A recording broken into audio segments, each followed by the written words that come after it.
নমস্কাৰ, এই মুহূৰ্তত আহি পৰিছে ৰাজ্যখনৰ বাবে ৰাতিপুৱাৰ কেইবাটাও বিগ ব্ৰেকিং নিউজ। আজি ২৬ জুলাই। অসমৰ লগতে ভাৰতবৰ্ষৰ বিভিন্ন প্ৰান্তৰ পৰা এনেধৰণৰ খবৰসমূহ নিতৌ চাবৰ কাৰণে চেনেলটো ছাবস্ক্ৰাইব কৰি ভিডিঅ'টোত এটা লাইক কৰি দিব। এই মুহূৰ্তত জনাই আছো এটা গুৰুত্বপূৰ্ণ খবৰ। অবৈধ বেদখলকাৰীৰ উচ্ছেদত আমি মুখ্যমন্ত্ৰী হিমন্ত বিশ্ব শৰ্মাক সমৰ্থন কৰিছো। বাংলাদেশী সমৰ্থন দিবলৈ উঠি পৰি লগা ABMC আৰু MSU অসমত নিষিদ্ধ কৰক। এনেকুৱা কিছুমান ঠাই আছে য'ত হিন্দু মানুহ ৪ বজাৰ পিছত যাবলৈ ভয় কৰে। শৃংখল চলিহাৰ নোম এডালো লৰাব নোৱাৰে। এই মন্তব্য কৰিছে, কেইবাটাও বিস্ফোৰক মন্তব্য কৰিছে অসমীয়া যুৱ মঞ্চৰ নেতা এইগৰাকী আকাশ শইকীয়াৰ। আন এটা খবৰ হৈছে উচ্ছেদ বন্ধ নকৰিলেই মধ্য অসম স্তব্ধ কৰি দিব বুলি মন্তব্য। দিছপুৰৰ লগতে দিল্লীত জংগী আন্দোলন কৰিব বুলি মন্তব্য কৰিছে এইগৰাকীয়ে। উচ্ছেদ বন্ধ নকৰিলে অৰ্থনৈতিক অৱৰোধ কৰাৰো ভাবুকি দিছে এইগৰাকী ব্যক্তিয়ে। আন এটা খবৰ হৈছে যিখন জিলাত ভূমি হেৰুৱাইছিল সেইখন জিলাতেই তেওঁলোকক সংস্থাপন দিব লাগে। এখন জিলাৰ পৰা গৈ আন এখন জিলালৈ গৈ জনগাঁথনি পৰিৱৰ্তন কৰাৰ সুযোগ দিব নালাগে। ২০ বছৰ পিছত বংশবৃদ্ধি হৈ সেই মানুহখিনিয়ে নিৰ্ধাৰণ কৰে তাত বিধায়ক কোন হ'ব। খিলঞ্জীয়াই এতিয়া নিজৰ বিধায়কজনকো জয়ী কৰোৱাব নোৱাৰা অৱস্থা হৈছে। এই মন্তব্য কৰিছে আছুৰ সভাপতি উৎপল শৰ্মাই। পৰৱৰ্তী খবৰটো হৈছে সন্দেহজনক লোকক এবাৰ পহু খেদা দিছে। কলিয়াবৰত গাঁৱে গাঁৱে বীৰ লাচিত সেনাৰ এইবাৰ মাৰাথন অভিযান। কলিয়াবৰৰ ওপৰ গাঁৱৰ এটা ভাড়াঘৰত দুখন ই ৰিক্সাৰ জৰিয়তে সন্দেহজনক লোকে আশ্ৰয় লৈ থকাৰ খবৰ লাভ কৰিছিল বীৰ লাচিত সেনাই, আৰু তাৰ পাছতে এই কেইগৰাকী সন্দেহজনক লোকক দিছে পহু খেদা। আজি ৰাতিপুৱাৰ পৰৱৰ্তী ডাঙৰ খবৰ হৈছে গোটেই জীৱন মুখ্যমন্ত্ৰী হৈ থাকিলেও খালী কৰিব পাৰিম নে নোৱাৰিম সন্দেহ আছে। উচ্ছেদক লৈ ৰাজ্যৰ মুখ্যমন্ত্ৰী হিমন্ত বিশ্ব শৰ্মাই ডাঙৰ মন্তব্য কৰিছে। ৰাজ্যৰ ভিন্ন প্ৰান্তৰ পৰা সদায়ে বেদখলৰ খবৰ মোলৈ আহি আছে। ৰাজ্যৰ মুখ্যমন্ত্ৰীগৰাকীয়ে কৈছে, লগতে কয় যে লাখ লাখ বিঘা ভূমিত বেদখল চলাইছে বেদখলকাৰীয়ে। লাখ লাখ বিঘা ভূমিত বেদখল চলাইছে বেদখলকাৰীয়ে। গোটেই জীৱন মুখ্যমন্ত্ৰী হৈ থাকিলেও সকলোবোৰ খালী কৰিব পাৰিম নে নাই তাত সন্দেহ আছে। এই মন্তব্য কৰিছে মুখ্যমন্ত্ৰী হিমন্ত বিশ্ব শৰ্মাই। মুখ্যমন্ত্ৰীগৰাকীয়ে কয় যে মই আজি আছো কাইলৈ নাই। বেদখল যাতে কৰিব নোৱাৰে তাৰ বাবে সজাগ হ'ব লাগিব স্থানীয় জনতা।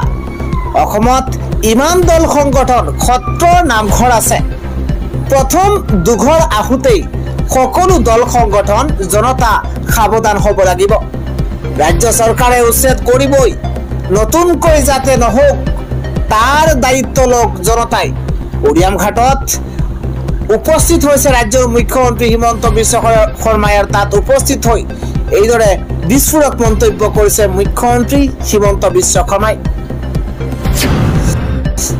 আন এটা খবৰ হৈছে খিলঞ্জীয়া মুছলমানক লৈ আমাৰ কোনো সমস্যা নাই, কিন্তু সন্দেহজনক মিয়াক খেদিমেই। কোনে মন্তব্য কৰিছে আমি প্ৰতিটো শেহতীয়া খবৰ জনোৱাৰ চেষ্টা কৰিছো। য'তে ত'তে চৰকাৰী ভূমি দেখিলেই বহা মিয়াক উচ্ছেদ চলাবই লাগিব। সংখ্যালঘু সংগ্ৰাম পৰিষদ পাবত গজা সংগঠন। খিলঞ্জীয়া মুছলমানক লৈ আমাৰ কোনো সমস্যা নাই, কিন্তু মিয়াক খেদিবই লাগিব। খেদাৰ প্ৰচেষ্টা কৰি যাম, কিন্তু মিয়াক খেদিবই লাগিব, খেদাৰ প্ৰচেষ্টা কৰি যাম। কোনো কাৰণতেই মধ্য অসমত সোমাবলৈ দিয়া নহ'ব বেদখলকাৰী মিয়াক।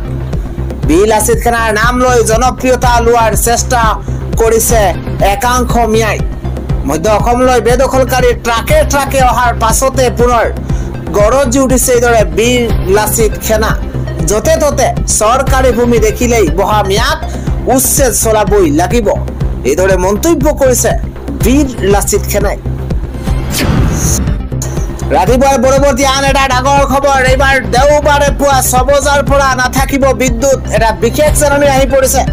এই মুহূৰ্তত ৰাজ্যবাসীৰ কাৰণে অত্যন্ত গুৰুত্বপূৰ্ণ খবৰ। উৎকট গৰমৰ মাজতে APDCLৰ তৰফৰ পৰা এক হঠকাৰী সিদ্ধান্ত, কিন্তু দেওবাৰে পুৱা 6 বজাৰ পৰা নাথাকিব বিদ্যুৎ সেৱা। কাইলৈ 6 বজাৰ পৰা বিদ্যুৎ সেৱা নাথাকিব জাননী যোগে জনাইছে বিদ্যুৎ উপসংমণ্ডল বিভাগে। গুৰুত্বপূৰ্ণ খবৰ। এই মুহূৰ্তত পুৱা 6 বজাৰ পৰা 8 বজালৈ কৰ্তন কৰা হ'ব বিদ্যুৎ সেৱা। চিৰাঙৰ বিজনীত বিদ্যুৎ কৰ্তনৰ সিদ্ধান্ত এবাৰ APDCLৰ। পৰৱৰ্তী খবৰটো হৈছে আল্লাহে চাই আছে, মুছলমানৰ ওপৰত চলোৱা নিৰ্যাতনৰ ফল মুখ্যমন্ত্ৰী হিমন্ত বিশ্ব শৰ্মাই ভুগিব লাগিব। আমচুৰ তৰফৰ পৰা এইদৰে প্ৰতিবাদ সাব্যস্ত কৰা হৈছে। আমি জনাই আছো বিশেষ খবৰ, কৰ্মফল ভুগিব লাগিব হিমন্ত বিশ্ব শৰ্মাই। এটা গুৰুত্বপূৰ্ণ খবৰ এই মুহূৰ্তত জনোৱাৰ চেষ্টা কৰিছো। কৰ্মফল মুখ্যমন্ত্ৰীয়ে ভুগিব লাগিব। মুছলমানৰ ওপৰত চলোৱা নিৰ্যাতন আল্লাহে চাই আছে। মিছাৰ আশ্ৰয় লৈ জাতি মাটি ভেটি শেষ কৰিছে মুখ্যমন্ত্ৰীগৰাকীয়ে। মুখ্যমন্ত্ৰীয়ে কৰা হিন্দু মুছলমানৰ ৰাজনীতি মানুহে 10 বছৰ পিছত হলেও বুজিব।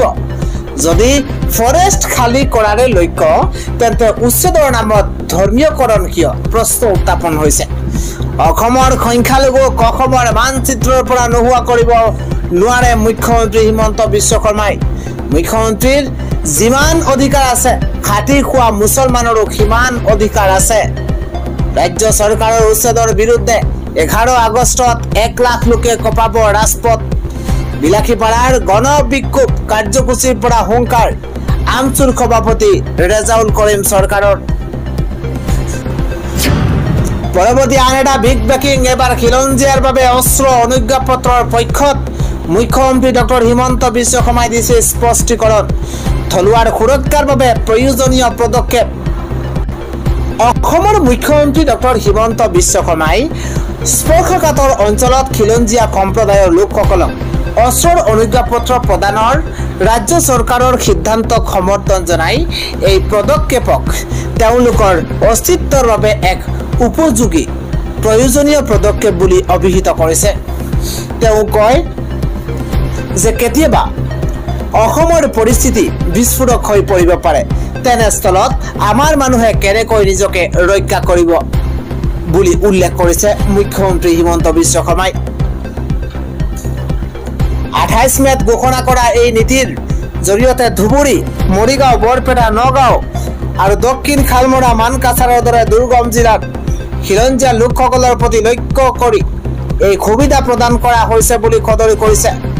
বিশেষকৈ বাংলাদেশৰ সীমান্তৱৰ্তী অঞ্চল যেনে ধুবুৰী আৰু দক্ষিণ খালমৰা, মানকাছাৰত সীমান্তৰ সিপাৰৰ পৰা অহা ভাবুকিৰ বাবে নিৰাপত্তাৰ অভাৱৰ কথা উল্লেখ কৰি মুখ্যমন্ত্ৰী হিমন্ত বিশ্ব শৰ্মাই এই পদক্ষেপৰ প্ৰয়োজনীয়তাৰ ওপৰত গুৰুত্ব আৰোপ কৰিছে।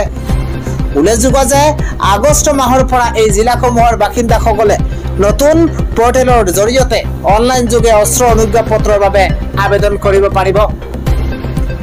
নিৰ্দেশনা অনুসৰি আবেদনকাৰীৰ কোনো অপৰাধজনিত অভিলেখ থাকিব নোৱাৰিব আৰু তেওঁলোকে ভাৰতীয় অস্ত্ৰ আইনৰ অধীনত আৰক্ষীৰ পৰীক্ষণ প্ৰক্ৰিয়া সফলতাৰে পাৰ কৰিব লাগিব।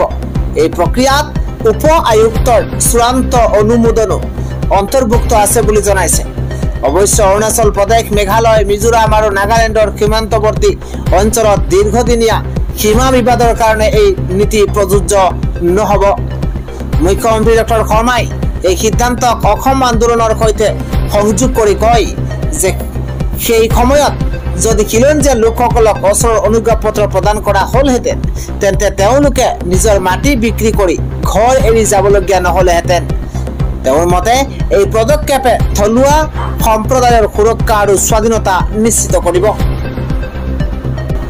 কিন্তু এই সিদ্ধান্তৰ সমালোচনা কৰি অসমৰ প্ৰাক্তন DGP হৰেকৃষ্ণ ডেকাই কয় যে চৰকাৰে নাগৰিকসকলক অস্ত্ৰ প্ৰদানৰ পৰিৱৰ্তে তেওঁলোকৰ নিৰাপত্তা নিশ্চিত কৰা উচিত।